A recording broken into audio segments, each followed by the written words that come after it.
Rekan-rekan mungkin pernah melihat seseorang dengan perut yang membesar atau buncit. Nah, ini disebut dengan obesitas sentral. Obesitas sentral itu penumpukan lemak pada perut. Pada laki-laki disebut dengan obesitas jika lingkarnya di atas 90, pada wanita di atas 80 cm. Di samping obesitas sentral, mungkin kita mengenal yang namanya obesitas secara umum yang dihubungkan dengan pengukuran indeks massa tubuh. Nah, indeks massa tubuh ini membandingkan antara berat badan dengan tinggi badan. Seseorang dikatakan memiliki obesitas jika indeks massa tubuhnya di atas 27 dan dikatakan normal jika antara 19 sampai 21, itu dikatakan ideal. Misalnya seorang berat badannya 90 kg dengan tinggi badan 175 cm, maka dia memiliki indeks massa tubuh 29,3, berarti masuk kategori obesitas.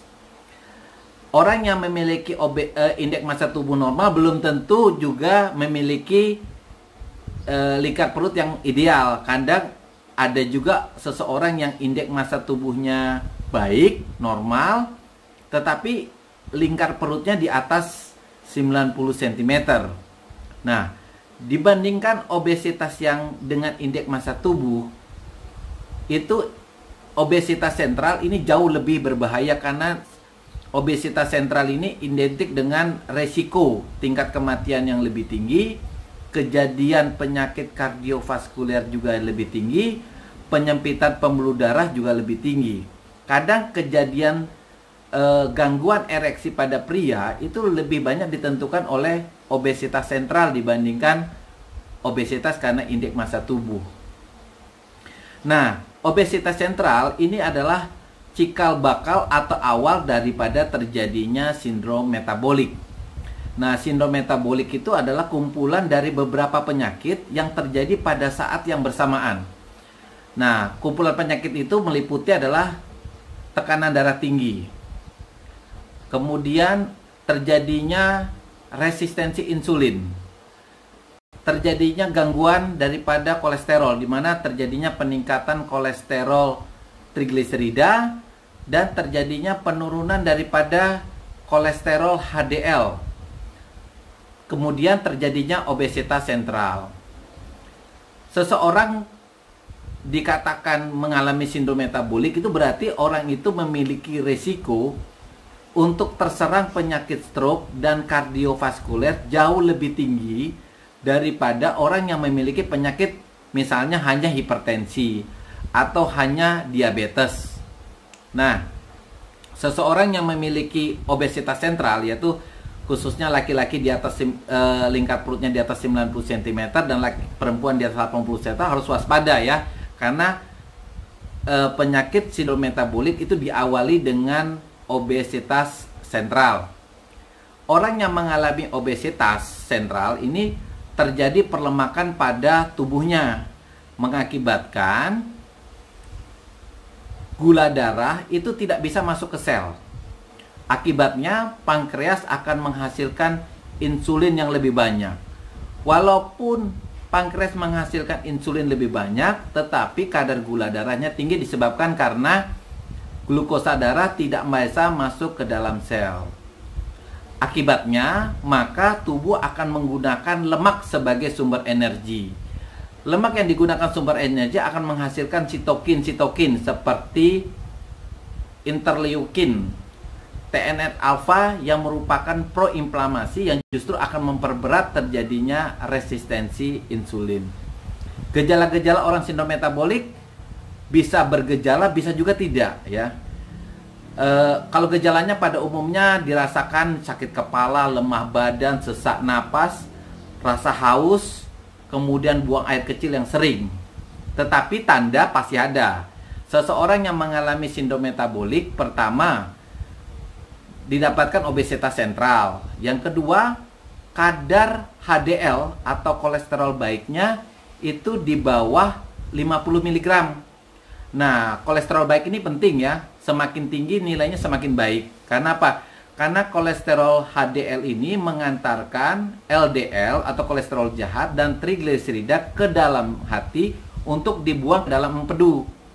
Dan peningkatan trigliserida di atas 150 pun ditemukan pada pasien-pasien dengan sindrom metabolik.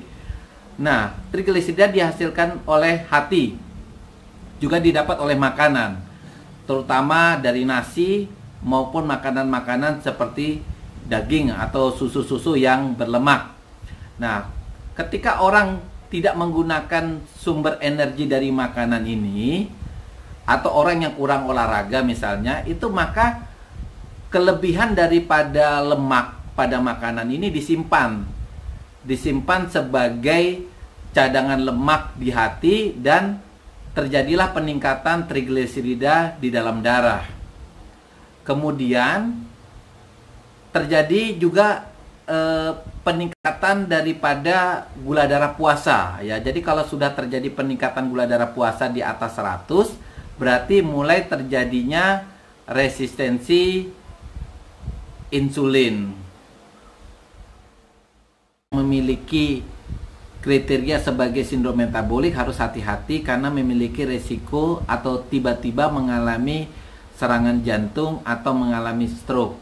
Jadi kalau ada gejala tiba-tiba misalnya kesulitan bicara, nyeri dada kiri yang menjalar ke lengan dan ke rahang, atau terjadi kelemahan anggota gerak, itu harus segera pergi ke rumah sakit. Sedangkan yang belum menderita gejala tetapi sudah ada gangguan seperti obesitas sentral, itu dilakukan tindakan pencegahan. Pertama, lakukanlah olahraga ya, 30 menit dalam sehari. Lakukan olahraga aerobik seperti misalnya bersepeda, jogging ya. Konsumsilah makanan yang misalnya buah dan sayur, terutama makan malam. Jadi kalau kita makan malam, habis itu langsung tidur, jangan makan makanan yang tinggi kalori. Karena apa? Kalau kita makanan tinggi kalori, maka langsung tidur, kelebihan kalorinya disimpan sebagai cadangan lemak dan itu meninggikan kadar trigliserida dalam darah kita. Kemudian usahakan untuk mencapai berat badan ideal. Indeks massa tubuhnya berada di antara 19 sampai 21.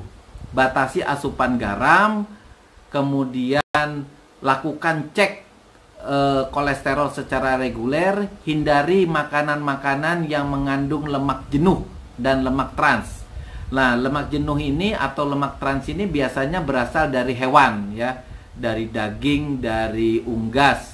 Dan konsumsilah banyak makanan yang bersumber dari lemak tidak jenuh ya, berasal dari nabati. Kemudian olah stres dengan baik. Nah, sebagai kesimpulan adalah bagi rekan-rekan yang memiliki obesitas sentral, lakukan pengendalian, kemudian lakukan check up. Apakah sudah terjadi resistensi insulin, apakah sudah terjadi peningkatan kolesterol? Jika ada, maka lakukan tindakan-tindakan pencegahan supaya kita tidak mengalami serangan jantung koroner atau mengalami stroke.